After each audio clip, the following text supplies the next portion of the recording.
ओम नमः सिद्धेभ्यः। ओम नमः सिद्धेभ्यः। ओम नमः सिद्धेभ्यः।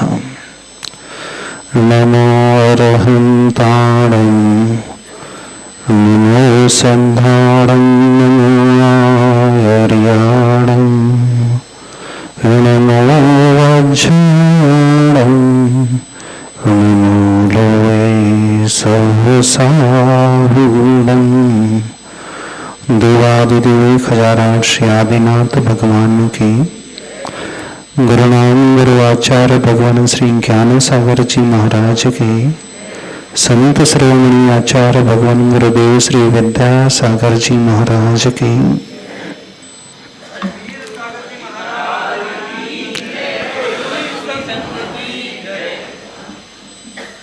गुरुदेव हमसे अब बहुत दूर जा चुके हैं। कल का दिन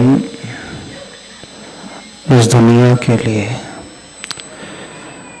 सबसे अधिक दुख देने वाला दिन।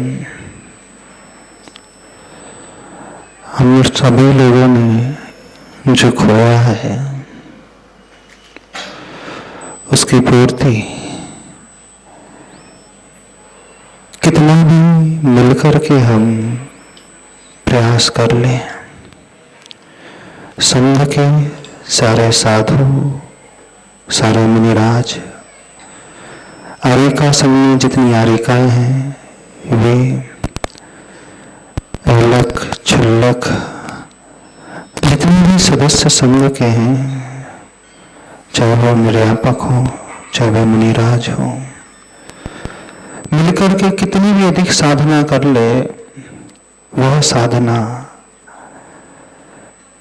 आचार्य भगवान की साधना के आगे रज के कण का करोड़वां हिस्सा भी नहीं हो सकती है। आचार्य भगवान की साधना, आचार्य भगवान की तपस्या, उनकी चर्या बिल्कुल वैसे जैसे जगमगाता हुआ सूर्य होता है, और गुरुदेव की साधना के आगे संघ के हरेक मुनि व्यक्ति की साधना बिल्कुल वैसी है जैसे एक छोटा सा टिमटिमाता हुआ दीपक होता है। प्रकाश दीपक में भी होता है, लेकिन सूर्य प्रकाश के आगे दीपक के उस प्रकाश की कोई कीमत नहीं होती है।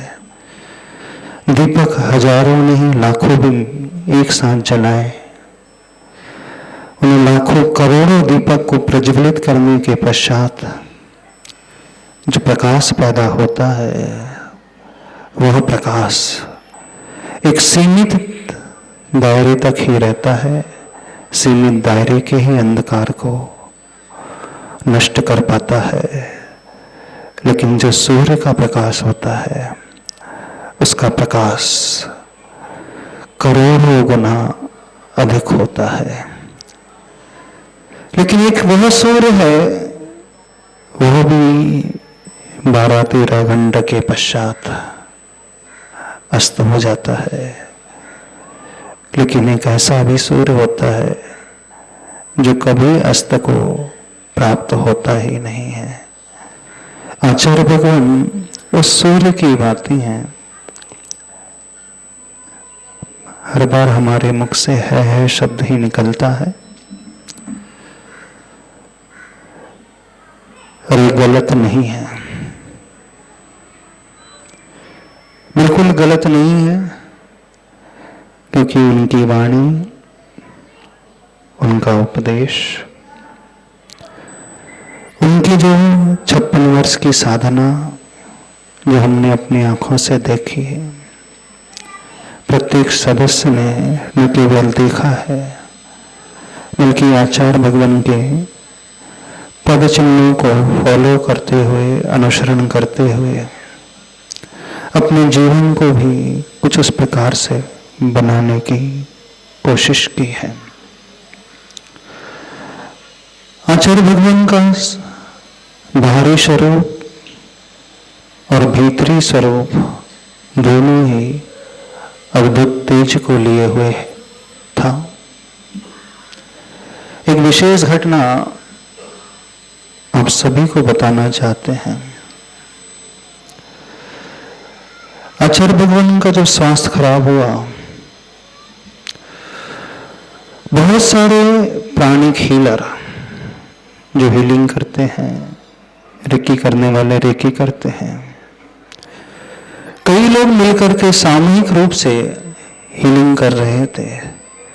लेकिन बहुत सारे हीलर्स ने एक कॉमन प्रॉब्लम ये बताया कि हमारी हीलिंग तब प्रभावकारी होती है जब सामने वाला व्यक्ति उसे एक्सेप्ट करता है। और हर हीलर की एक शिकायत ये निकल करके आ रही थी कि आचार्य भगवान ने हमारी हीलिंग को स्वीकार करना ही बंद कर दिया है। हम कितनी भी हीलिंग देने की कोशिश करें, लेकिन आचार्य भगवान ने अपने चारों तरफ एक ऐसा एनवायरमेंट बना लिया है कि बाहर से कोई भी कैसे भी वयोवृत्ति करने क्यों ना आए, हम उसे स्वीकार ही नहीं करेंगे। और जब वो स्वीकार करने के लिए मना कर देते हैं तो बाहर वाला व्यक्ति कितना भी क्यों ना देना चाहे, वह प्रभावकारी होता ही नहीं। वैसे पंचम काल में भक्त प्रत्याख्यान होता है, संलेखना के लिए आता है, लेकिन शास्त्रों में 3 प्रकार से समाधि मरण की चर्चा आती है। एक प्रायोपगमन, दूसरा इंद्रिय मरण और तीसरा भक्त प्रत्याख्यान।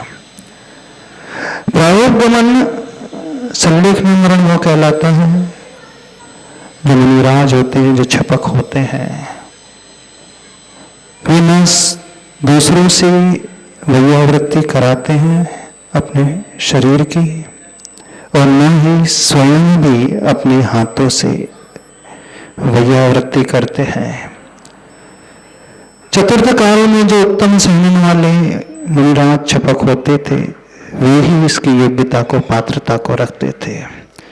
यदि ध्यान अवस्था में कोई उनके ऊपर उपसर कर दे, उन्हें उल्टा पटक दे, तो वो करवट भी नहीं बदलते, जैसे पड़े हैं वैसे ही सहन करके अपने शरीर से प्राणों को छोड़ देते हैं। एक वह संलेखना का प्रकरण आता है। दूसरा प्रकरण आता है इंगिनी मरण, अर्थात वह मरण होता है जिसमें वह छपक, वे साधु दूसरों से वैयावृत्ति नहीं कराते हैं, लेकिन स्वयं अपने ही हाथों से अपनी वैयावृत्ति कर लेते हैं।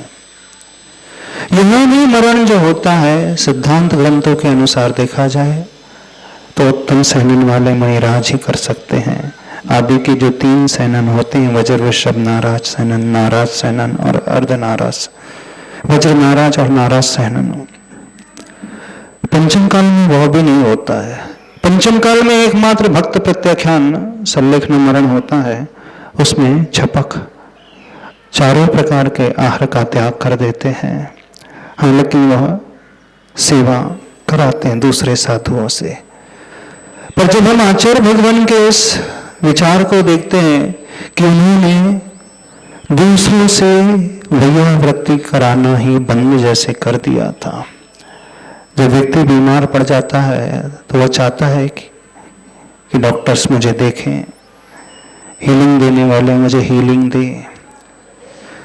और आचार्य भगवान ने सभी हीलर्स की हीलिंग लेना ही, स्वीकार करना ही मना कर दिया था। मानो वह अपनी साधना को और बढ़ाने की कोशिश कर रहे थे। ठीक है, मैं दूसरों से कोई भी वैयावृत्ति नहीं कराऊंगा। एक बात तो ये।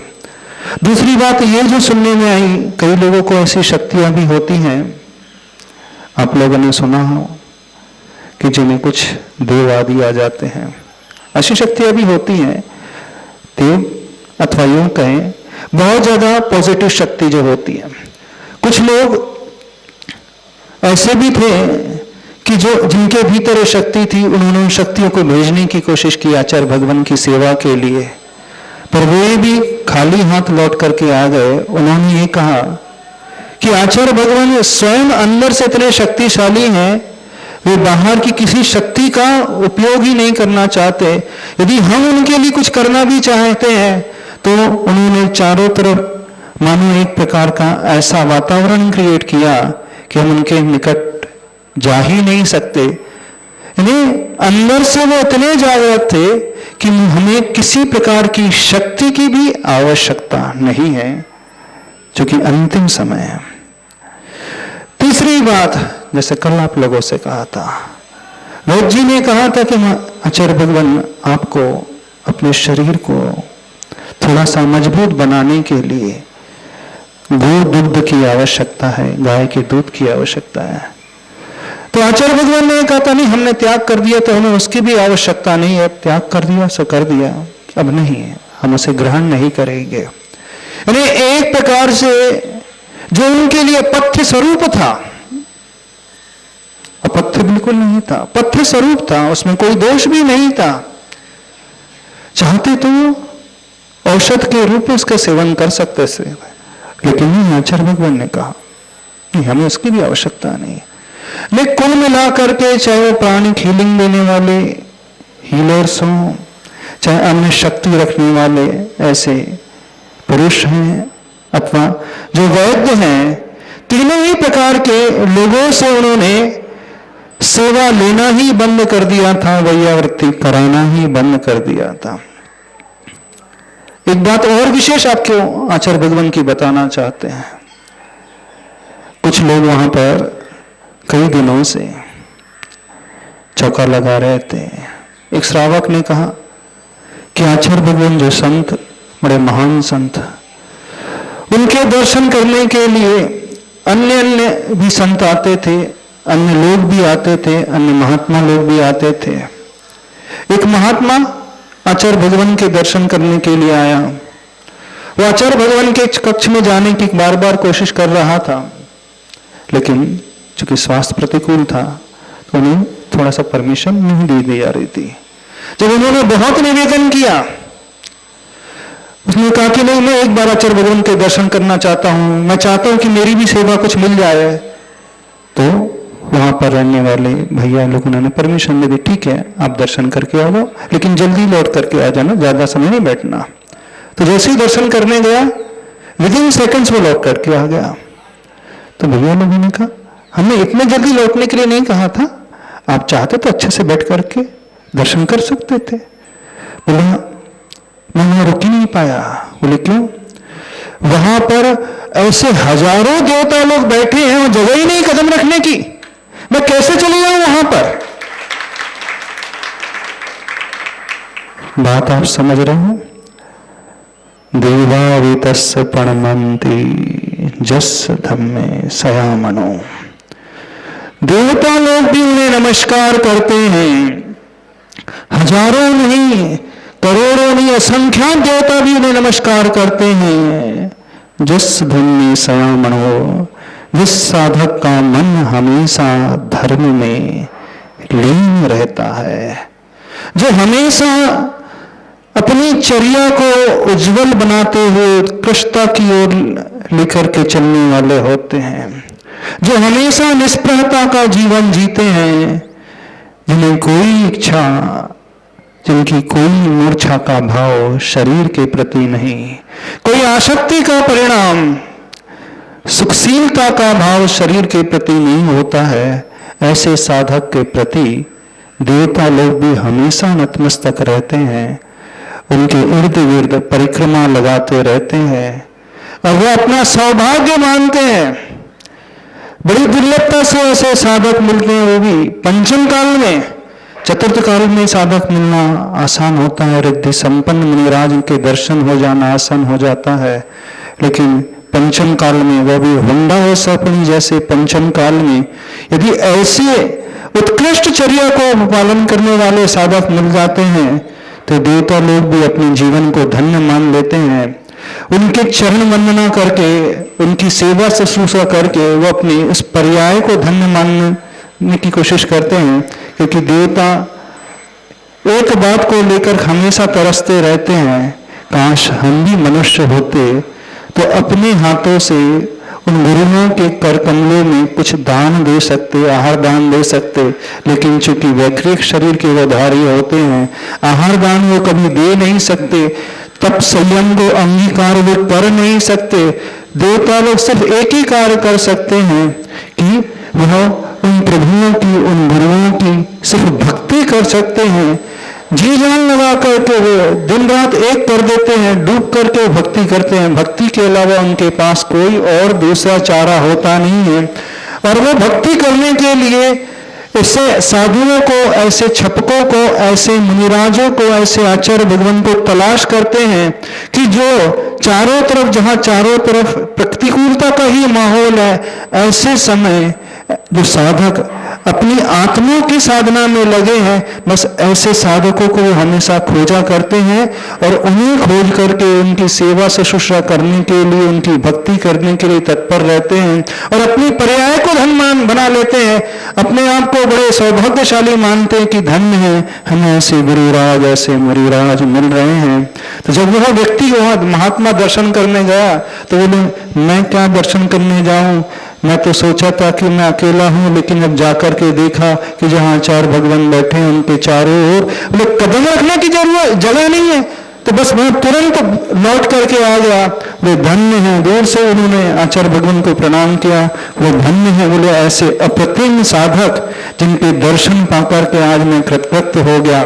तो हम ये बात बताना चाहते हैं कि आचार्य भगवान की साधना एक प्रकार से अद्भुत साधना है थी, अब फिर से है निकल गया, पर आचार्य भगवान की साधना अद्भुत साधना थी।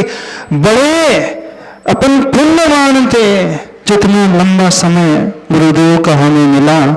अपन अकेले ही नहीं, मनुष्य अकेले नहीं, मुनि समुदाय अकेले ही नहीं, संघ समुदाय अकेले नहीं, वे देवता भी उनके चरणों में हमेशा डले रहते थे, किंकर मान करके उनकी सेवा करते थे और अपने आप को धन्य मानते थे। तो ऐसे प्रभु, ऐसे गुरु, प्रभु भी कहेंगे उन्हें, भले ही वो तृतीय परमेष्टि में आते हैं, लेकिन साधुओं को, आचार्यों को चलते फिरते अरिहंत और चलते फिरते सिद्ध की उपमा दी है। तो हम तो उन्हें भगवान ही कहेंगे। ऐसे आचार्य भगवान मात्र वह तृतीय परमेष्टि में थी इसलिए नहीं, बल्कि इस हुंडा और सपन के पंचम काल में जो उनकी साधना थी, वह साधना सूर्य की भांति ही नहीं, करोड़ों सूर्य को भी वह फीका करने वाली साधना थी। सूर्य भी अस्त को प्राप्त हो जाता है, लेकिन आचार्य भगवान की जो साधना है, उनकी जो चर्या है, उनके द्वारा जो दिखाया हुआ मार्ग है, वह कभी अस्त को प्राप्त होगा ही नहीं है। जो लेगेसी छोड़ करके हम सबके लिए गए हैं, जो संस्कार वह छोड़ करके गए हैं, वे संस्कार अब आगे बढ़ते चले जाएंगे। यही परोक्ष रूप से उन आचार्य भगवान को हम स्मरण करते हैं और अपने आप को धन्य मानते हैं। जितना समागम गुरुदेव का हमें मिला, वह समागम कम नहीं है। उस समागम को हम प्रतिक्षण स्मरण में लेकर के आते हैं। भले ही उन्होंने भक्त प्रत्याख्यान किया था, लेकिन अंदर से मानो वह इंगिनी मरण की साधना ही करने वाले थे। जैसे इंगिनी मरण साधक होते हैं, वे दूसरे साधुओं से, दूसरे व्यक्तियों से किसी प्रकार की वैयावृत्ति सेवा नहीं कराते हैं। ऐसे ही आचार्य भगवान ने वैद्य की उन औषधों को, पथ्य को लेने से मना कर दिया, जो हीलर्स थे उनकी हीलिंग को लेने से मना कर दिया, अन्य शक्तियों की, अन्य विद्याओं की जो सेवा था, उस सेवा को लेने से भी उन्होंने मना कर दिया। चाहते तो ले सकते थे, कोई दोष नहीं लगता था। दोष तो तब माना जाता है किसी वो देवता को बुलाते, आह्वान करते कि आओ मेरी सेवा करो, मेरे अंडर रहो, वह दोषकारी माना जाता है। लेकिन कोई स्वेच्छा से वैयावृत्ति करने के लिए आए तो उसमें स्वीकारने में कोई दोष नहीं। पर आचार्य भगवान की जो जागृति थी, सतर्कता थी, आत्मा के प्रति जो भावना थी, अंतिम समय ही नहीं, शुरू से लेकर अंतिम आखिरी समय तक उनकी जो जागृति बिल्कुल अलग ही प्रकार की आत्मा के प्रति थी। तो सच्चे वे आत्मा के साधक थे, आत्मा के ही साधना करने वाले थे, आत्मा के ही स्वभाव में डूबे रहने वाले थे। ज्ञान दर्शन लक्षण वाली जो आत्मा है, बस ज्ञाता दृष्टा भाव अपने भीतर जो हमेशा जागृत बना करके रखते थे। अनुकूल अवस्था में जब शारीरिक स्वस्थता होती है, उस अवस्था में ज्ञान दर्शन की साधना बनाना कथनचित आसान होता है। लेकिन जब प्रतिकूलता चारों तरफ से घेरने लग जाए, शारीरिक वेदना बढ़ने लग जाए, रोग बढ़ने लग जाए, कष्ट जब शारीरिक अधिक होने लग जाए, वह घड़ी होती है असली भेद विज्ञान की कि हमारी जागृति आत्मा के प्रति कितनी है। यदि उस समय प्रतिकूलता के समय किसी की जागृति बनी रहे तो समझना सच्चा भेद विज्ञानी व साधक माना जाता है। तो आचार्य भगवान सच्चे भेद विज्ञानी, आत्मविज्ञानी, आत्मा में ही डूबे रहने वाले, ये तो पंचम काल की मर्यादा थी, नहीं तो भक्त प्रत्याख्यान से इंगिनी मरण उनका हो जाता। जैसे आचार्य प्रभा शांति सागर महाराज जी थे, उनकी भी साधना संलेखना का जो काल था, बिल्कुल उत्कृष्ट साधना उन्होंने की थी। कुंतलगिरी में ऐसे ही आचार्य भगवान ने डूंगरगढ़ उस क्षेत्र में, चंद्रगिरी जो क्षेत्र है छत्तीसगढ़ का क्षेत्र है, वह क्षेत्र अब एक प्रकार से बहुत सुंदर निषिद्धिका का क्षेत्र बन गया है। निषिद्धिका वह कहलाती है जहाँ छपक अपनी संलेखना ग्रहण करता है। तो जहाँ आचार्य भगवान का शरीर रखा गया, जहाँ शरीर के संस्कार किए गए, वह माटी, वह राख, वो एक एक कण, एक एक वर्गणाएं, चारों तरफ की जो भी वर्गणाएं हैं वो एक पवित्र वर्गणाएं हो गई हैं। माटी वहाँ की पवित्र हो गई है। जैसी माटी सम्मेत शिखर जी की हो जाती है, वैसी ही माटी डूंगरगढ़ अतिशय क्षेत्र चंद्रगिरी की हो गई है। जहाँ जहाँ जितने समय आचार्य भगवान की साधना चलती रही, उस पूरे क्षेत्र में चातुर्मास से लेकर के जहाँ जहाँ आचार्य भगवान विराजमान रहे, जिस कक्ष में, जिस हॉल में, जिस परिसर में, जिस जिनालय में जाकर के वंदना करते थे, और अंतिम समय जहाँ आचार्य भगवान ने गुजारा और अंतिम देह जहाँ विसर्जित की गई और उसकी सारी क्रियाएं की गई, वह क्षेत्र भी अब अपने आप में ऊर्जा से भरा हुआ क्षेत्र हो गया है। तो हम तो यह कहना चाहते हैं, हर एक जैन श्रावक जाकर के उस माटी को अपने माथे में लगाना, अपने माथे को, अपने शरीर को पवित्र बना लेना, क्योंकि निषिद्धिका भी अपने आप में बहुत पवित्र स्थल माना जाता है। जैसे सम्मेत शिखर क्षेत्र है, वहां पर सिर्फ माटी के अलावा कुछ भी नहीं है। वो माटी पवित्र इसलिए है कि वहां तीर्थंकर भगवंतों ने अंतिम समय व्यतीत किया, शुक्ल ध्यान के माध्यम से आत्मा की इस शुद्ध अवस्था को प्राप्त किया। तो पंचम काल में शुक्ल ध्यान तो होता है नहीं है, हाँ, लेकिन धर्म ध्यान की पराकाष्ठा के माध्यम से आचार्य भगवान ने उस अंतिम लक्ष्य को उस चंद्रगिरी के क्षेत्र में, डूंगरगढ़ के क्षेत्र में प्राप्त किया। तो चंद्रगिरी की माटी का प्रत्येक कण एक पवित्र कण बन चुका है। प्रत्येक रज की एक एक जो धूलि है वो एक पवित्र हो चुकी है। पूरा परिसर जो है वो पवित्रतम हो चुका है। तो हर एक श्रावक को जाकर के उस राख की उस कण को, उस धूलि के कण को अपने माथे में लगाना चाहिए।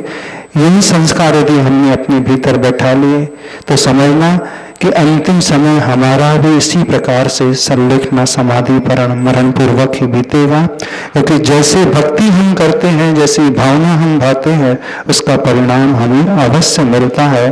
तो आचार्य भगवान कल उस अंतिम लक्ष्य को जिन्होंने पाया, इस नश्वर देह को त्याग दिया, लेकिन अजर अमर अमिट आत्मा के उस लक्ष्य को जिन्होंने प्राप्त कर लिया, पंचम काल में हुई इंगिनी मरण की भांति जिस मरण को उन्होंने स्वीकार किया, था तो भक्त प्रत्याख्यान मरण, लेकिन अंदर से मानो वह उसे छूना चाहते हैं, क्योंकि आज ये भावना कर लेते हैं तो नियम से मान करके चलना, देव पर्याय से जाकर जब वो पुनः मनुष्य बनेंगे तो उस मनुष्य की पर्याय में यानी आज से तीसरे भाव में जाकर के आचार्य भगवान उस प्रायोगिक संन्यास को धारण करके आत्मा की इस परम शुद्ध अवस्था को प्राप्त कर लेंगे। बस ऐसी ही भावना हम सभी यहाँ पर भाते हैं कि जो कार्य, जो लक्ष्य आचार्य भगवान ने साधा है, उस लक्ष्य की ओर हम जैसे प्रत्येक साधक की दृष्टि उस ओर बनी रहे।